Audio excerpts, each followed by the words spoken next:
How to edit a Facebook Marketplace listing. Hello everyone, I am Vishaka and welcome to our channel. Now let's get right into the tutorial. Firstly, go ahead and open the Facebook application on your device and make sure you are signed in.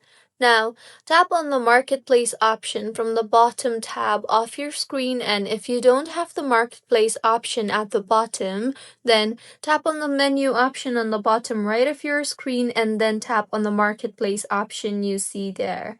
Further, in the Marketplace tab, go ahead and tap on your profile icon on the top right of your screen, and now tap on the Your Listings option under the Selling tab. Now, in the interface that you will be led to, you will be able to view all your listings. So go ahead and tap on the listing that you want to make changes in.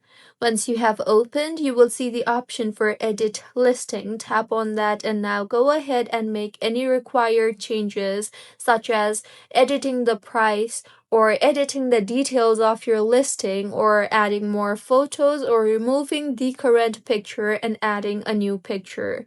Once you are done making the required changes, make sure to tap on the Save option on the top right of your screen in order to save the changes that you just made. So, this is how you can edit a Facebook Marketplace listing. If you find this tutorial helpful, please like the video and do comment if you have any queries. Also, do subscribe to our channel for more helpful tutorials like this. See you on the next one.